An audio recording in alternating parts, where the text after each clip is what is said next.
Mavzu chiziqli funksiya va uning grafigi va xossalari. Ta'rif y teng kx plus l ko'rinishidagi funksiyamiz chiziqli funksiya deyiladi. Bu yerda k nima ekan? Burchak koeffitsient, l esa ozod xat. Xo'p, kelinglar shu grafiklarga to'xtalaylik. Y teng x funksiyaning grafigi qanday bo'ladi? Xo'p, aytaylik, x ga 0 qiymat bersalaring, y qiymati nechaga teng? 0 ga teng. X ga 1 qiymat bersak-chi, y 1 ga teng. 2 bersang 2 ga teng. Minus 1 qiymat bersak y minus 1 plus minus 2 bersang minus 2. Mana shu tarzda davom etadi.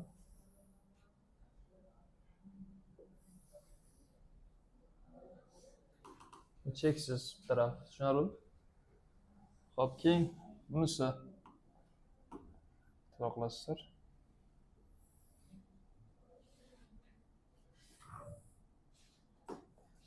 Xo'p.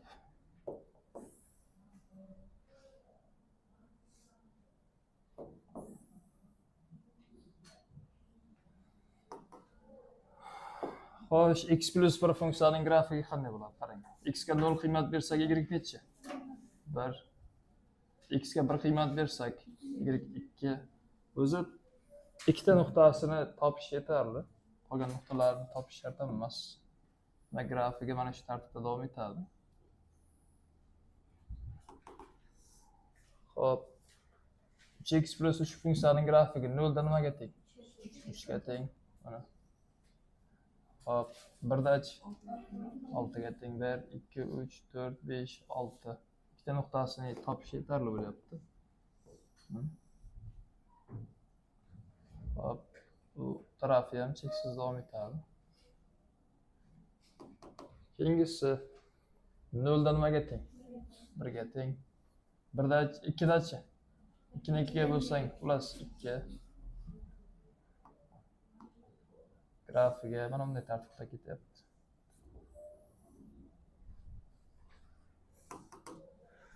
Qarang, y teng x funksiyaning grafigi 0 dan o'tadi. To'g'rimi? 1 qo'shilsa-chi, bitta yuqoridan ketyapti. Agar 3x plus 3 ta bo'lsa, 3 ta yuqoriga chiqyapti. Tushunarlimi? Xo'p, 1 taqsim 2 bo'lsa, sal yotoqroq bo'lyapti, qarang. Agar k ning qiymati ortgan sari grafigimiz y ga yaqinlashib ketaveradi. Tushunarlimi? Agar k ning qiymati kamayib ketaversa, birdan hop x o'qqa yaqinlashadi. Hop, yana aytaylikki, masalan, y teng minus x funksiyaning grafigi deylik. Nechinchisi bo'lardi? 5-chi. Hop, 6-chisi aytaylik, y teng minus x plus 2 bo'lsin.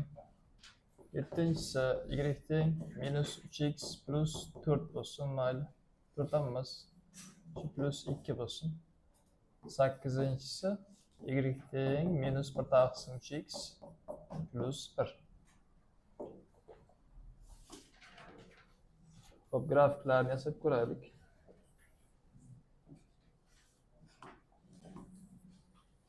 Hop.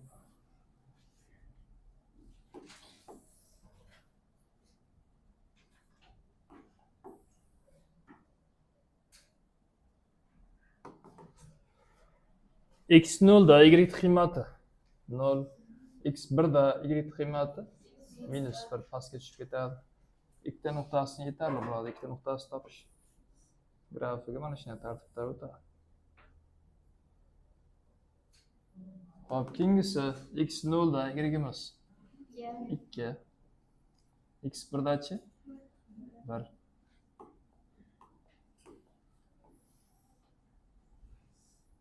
Grafik mana shunday turibdi. Hech qilib qolmaydi.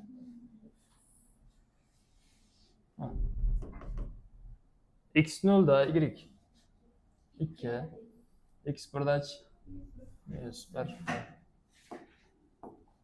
Bu ham y ga o'qqa yaqinlashyaptimi endi?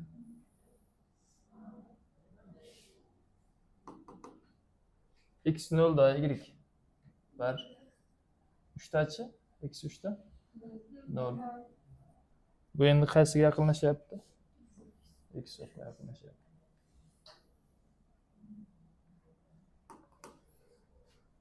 Xo'p, qarasalaring, k ning qiymati musbat bo'lganda grafik o'sar ekan. Hammasi shu tartibda bo'lyaptimi? Grafik o'sadi. K ning qiymati manfiy bo'lsa-chi, kamayadi.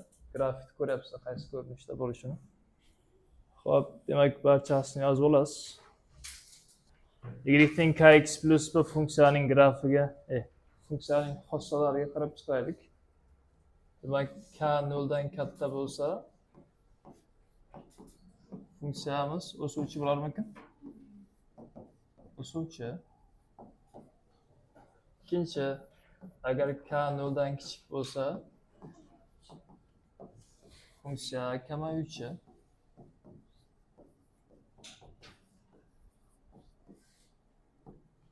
Xo'p, yana. Xo'p, aytaylikki, uchinchi, k ning qiymati 0 ga teng bo'lsa, mana 0 ketadi-ku, y teng l ga teng bo'ladimi? Xo'p, ox o'qiga parallel bo'ladi, shuni ham bilib qo'ying. Ox o'qiga parallel.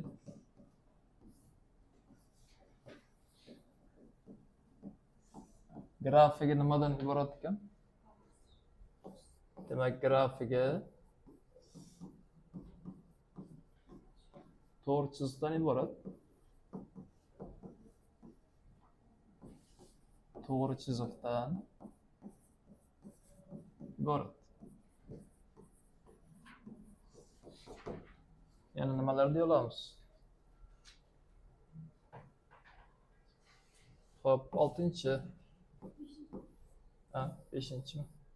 5-chi grafiga hop, grafiga aytaylikki 0 L nuqtadan o'tadi.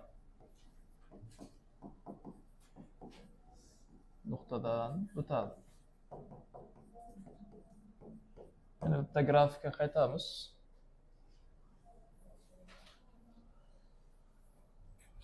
Grafikga qaytadigan bo'lsak, hop, 0 nechi mana yer? 1 mi? 0 1. L joyida 1. 0 nechi? 3. L qiymati 3. 0 1. L qiymati 1. Shu nuqtadan o'tyapti, y o'qni kesib o'tgan joyi. Hop, 0 0 nuqtada o'tyapti. Bu yerda L qiymati bormi? Yo'q. Bu yerda ham 0 0 nuqtadan o'tyapti. L qiymati yo'q. 0 nechi? 2 edi. Hop, 0 2 edi bu ham. Esa 0 1. Hop, endi mana bu x o'qidi, mana bu esa y o'qidi. O nuqtada sizlaring. Hop, to'g'ri chiziqning o'ng tarafini tashkil qilgan burchagini alfa deymiz.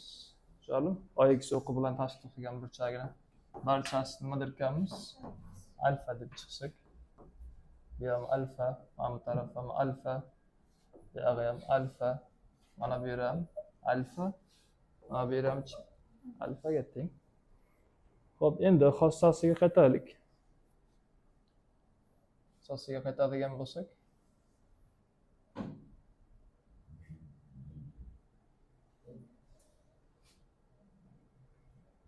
oltinchi, k ning qiymati tangens alfaga teng, ya'ni burchak koeffitsient bor edi-ku. Tangens alfaga teng, tangens alfani ham burchak koeffitsient deya olasan, k ning qiymatini ham burchak koeffitsient deya olasan. Demak, bu yerda alfamiz hop, to'g'ri chiziqning ox nima deymiz? Ox ni tashkil qiluvchi deymiz. Ox ni o'ng tomoni desak, o'ng tomoni bilan tashkil qiluvchi burchak.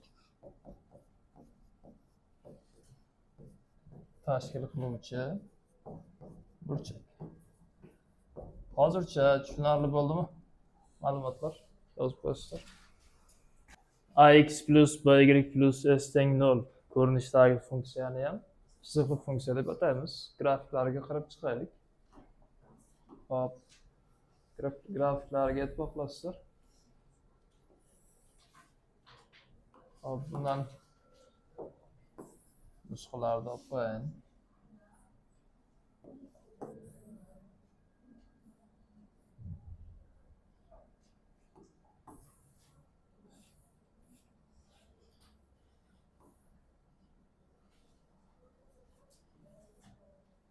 Mana. Hop, e'tibor qilasizlar. Demak, x ga 0 qiymat berganimizda y nechaga teng? 0 qiymat berganimizda 6 baqa minus o'tadi-ku. Hop, y2. Agar y ga 0 qiymat bersak-chi, 0 bo'lib ketadi bu. Hop, minus 3 emasmi? X teng minus 3. Hop, x 0 da y 2 ekan. X minus 3 dachi? Minus 3 pastdami? Y-chi 0 ekan. To'g'ri qildikmi? Minus 3 bu yoqda edi. Minus 3 da y 0. Grafiga. Hop, mana bu tartibda bo'ladi. O'suvchimi, kamayuvchimi? O'suvchi. Hop, bunda agar x ga 0 qiymat bersak, y qiymat 2, y ga 0 bersak-chi? X teng 3. Hop, x 0 da y 2 ekan. X 3 da y qiymati 0 ekan. Grafik kamayuvchimi, o'suvchimi? Kamayuvchi. Hop, bunda x teng 0 da y. X 0 bo'lib ketsa, y'imiz minus 2 mi? Y teng 0 bo'lgandachi? X teng 3. X 0 da y minus 2. X 3 da y 0. Hop, grafikimiz nima bo'ladi? O'suvchi bo'ladi. Hop, keyingisida x teng 0 da y'imiz minus 2 mi? Hop, y teng 0 dachi? 0 bo'lib ketsa, x teng minus 3. X 0 da y minus 2. X minus 3 da esa y'imiz 0. Hop, grafik kamayuvchi bo'lyapti.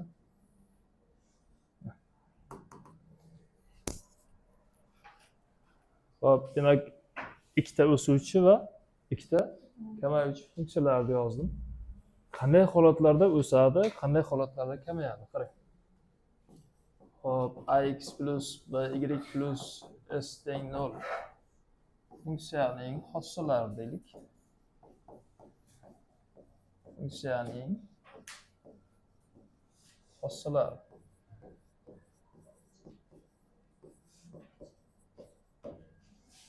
Hop, funksiyamiz qanday ko'rinishda edi? Ax plus by. Şuradan by topsam nima o'tadi? Minus ax minus s o'tadimi? Y topib olaylik. Har bitta xadini bga bo'lsa. Minus a taqsim bx minus s taqsim nima keladi? B keladi. Hop, a ni o'rnida 2, b ni o'rnida minus 3. A o'rnida 2, b o'rnida 3. A o'rnida minus 2, b o'rnida 3. Minus 2, minus 3. Hop, a bilan b ning ko'paytmasi manfiymi? 2 bilan minus 3 ning ko'paytmasi manfiy bo'lganda o'suvchi bo'lyapti. Hop, a bilan b ning ko'paytmasi manfiy bo'lganda funksiyamiz o'suvchi ekan. Demak, birinchi a ko'paytirilgan b'miz musbat bo'lsa, manfiy bo'lsa, funksiya nima bo'lar ekan? O'suvchi bo'lar ekan. Ikkinchi, hop, a bilan b ning ko'paytmasi musbatmi? Demak, bu kamayuvchi. A bilan b ning ko'paytmasi musbat. Demak, nima ekan? Kamayuvchi. A bilan b ning ko'paytmasi 0 dan katta bo'lganda funksiya kamayar ekan.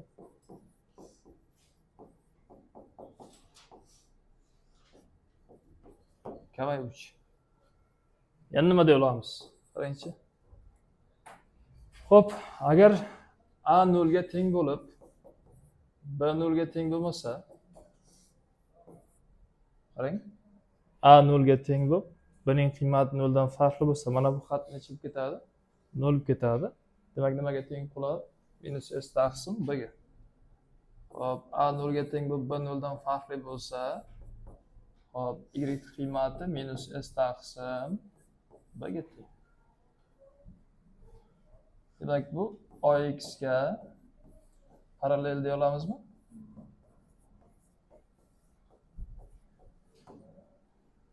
Tushunyapsizlarmi?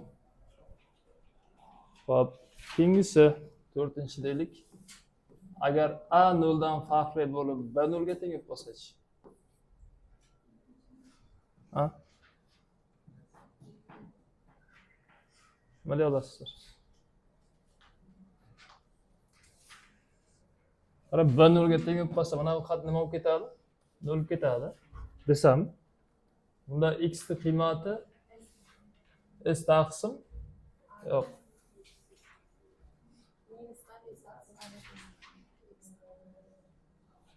Aytolmaymiz ekan, bu mahrajda keladi. Hop, qarang. Yana nimalarni aytsak bo'ladi bunda? 4-chi. Agar x 0 ga teng bo'lsa-chi? X 0 ga teng bo'lsa, y qiymati minus s taqsim b ga teng bo'ladi. Grafiki qanday bo'ladi sizlarga aytayin. Y ning qanaqadir qiymati bo'lyapti-ku, to'g'rimi bu yerda? Hop, minus bo'lgan. Mana. Inshaalloh ox ga parallel bo'ladi. Hop, 4-chi, mana 5-chisi. Agar y 0 ga teng bo'lsa-chi? Ha? Agar y 0 ga teng bo'lsa. Hop, mana bu xat 0 bo'lib ketadi-da, to'g'rimi? Yoqqa o'tadi. Ax, x topsalaring minus s taqsim a. X qiymati minus s taqsim a ga keladi-da, grafigi qanday ko'rinishda bo'ladi?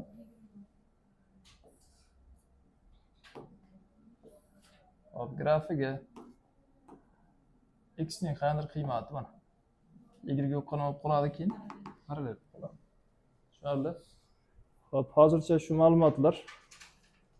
Hop, bularni yozib olasizlar. Ikki to'g'ri chiziqning o'zaro joylashishiga qarab chiqaylik. Aytaylikki, birinchi to'g'ri chizig'imiz k1 x plus l1 bo'lsin. Ikkinchi to'g'ri chizig'imiz funksiyasi hop k2 x plus l2 bo'lsin. Ikkita funksiyaning grafikining joylashishini ko'raylik. Hop.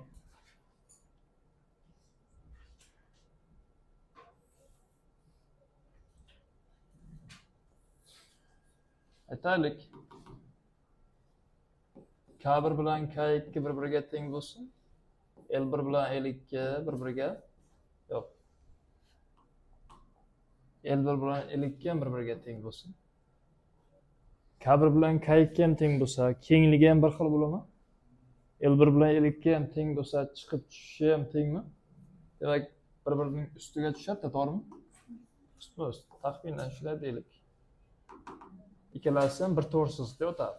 Demak, sharti nima bo'ladi? Ustma-ust tushadi degan shart. Xo'p, birinchisi deylik buni. Ikkinchi, agar k1 k2 ga teng bo'lib, hop, L1 L2 ga teng bo'lmasa-chi? Ha? Hozir aytaman.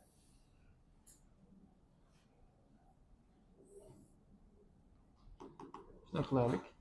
K1 bilan K2 teng bo'lsa, kengligi bir xil. Nima? L1 bilan L2 farq qiladi. Kengligi bir xil bo'lsa, masalan, mana shunday holatdagi funksiyada. Hop, bu yerda ham shunday. Tushganmi va tepaga chiqqanmi, tushunarlimi? Hop, bunday holatda grafiklar nima bo'lar ekan? O'zaro parallel. Orasidagi masofa bir xil. Aytaylik, L2 -4 bo'lsin, -4 ta pastga tushgan. L1imiz +3 bo'lsin. +3 ta yuqoriga chiqqandagi, lekin kengligi bir xil. Tushunarli? Demak, o'zaro parallel. ya'ni parallellik sharti.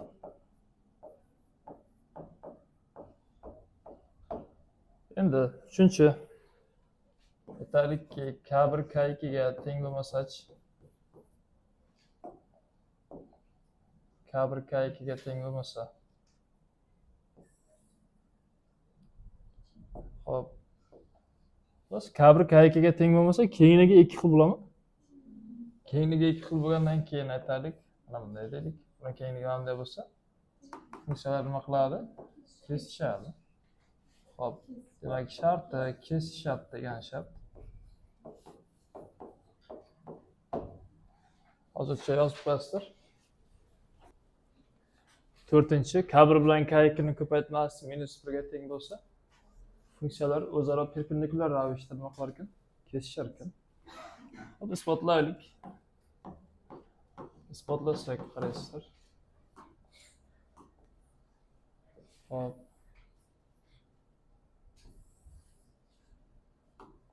Mana birinchi funksiya grafiga deylik. Mana bu ikkinchi funksiya grafiga deylik. Shu ikkita funksiyalar necha gradus asosida kesishibdi? 90 gradus asosida kesishgan, ya'ni perpendikulyar deyapti-ku. Aytaylik, mana buni y1 funksiyaning grafiga deylik. K1 x plus L1 midi? Bunisi esa y2 desak, K2 x plus L2 desak. Hop, mana bu burchagimizda alfa deylik. Mana bu burchagimiz haqida nima deya olasizlar?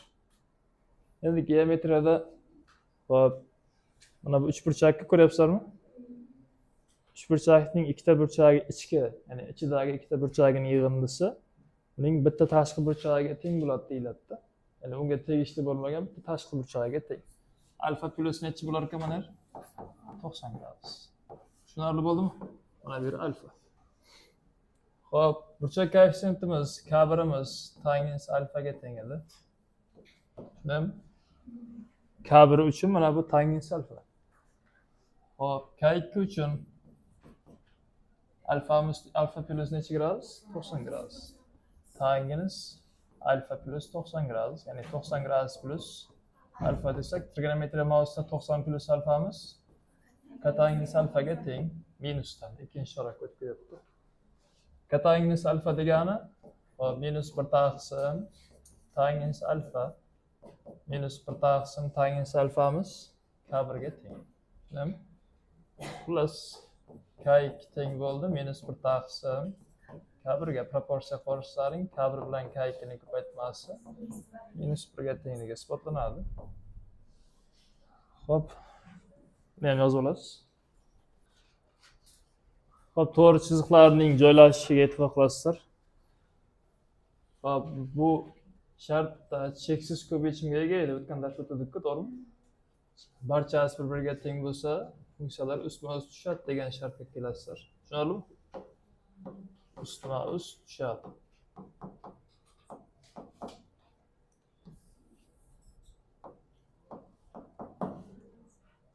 Hop. Bunday holatda nechta yechimga ega edi? Yechimga ega emas. Ya'ni yechimga ega emas bo'lsa, kesishmaydi-da, to'g'rimi? Bunday holatda parallel degan shart o'rinli bo'ladi. Hop, bitta yechimga ega bo'lsa, kesishadi, ya'ni bitta nuqtada kesishadi desak. Bitta nuqtada kesishadi.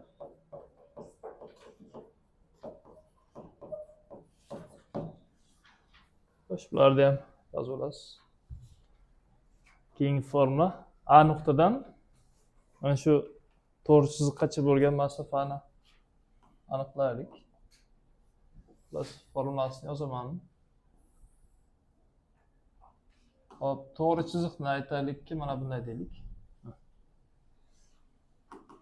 A nuqtamiz shu yerda bo'lsin. Mana bu A nuqta. Hop, mana bu y0, mana bu-chi x0. A nuqtadan to'g'ri chiziqgacha bo'lgan masofa. Balandlik tushadi.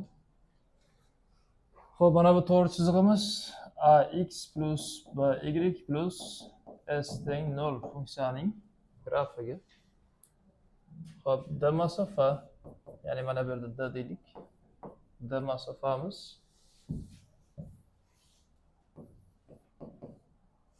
xo'sh ax0 plus by0 plus s modul ichiga olib qo'yamiz. Chunki masofa manfiy bo'lmaydi-ku. Iltizosida a kvadrat plus b kvadratga teng. Demak, bu a nuqtadan to'g'ri chiziqgacha bo'lgan masofa formasi yozib qo'yasizlar. Parallel to'g'ri chiziqlar orasidagi masofa parallel deganda a1 taqsim a2 bilan b1 taqsim b2 teng bo'lardi tagin, s1 taqsim s2 ga teng bo'lmasdi. Shuning uchun mana bularga 1 2 qo'ydim. Tushunarlimi? Orasidagi masofa qanday bo'ladi? Qarang. D teng modul ichida s1 minus s2 taqsim iltizosida a kvadrat plus b kvadratga teng. Buni ham bilib qo'yganlar yaxshi. Hop, yozib oling buni ham. Bunisi y teng kx plus l1 bilan l2. Demak, k1 bilan k2 teng, l1 bilan l2 farqli bo'lganda o'zaro parallellik sharti edi. Xo'p.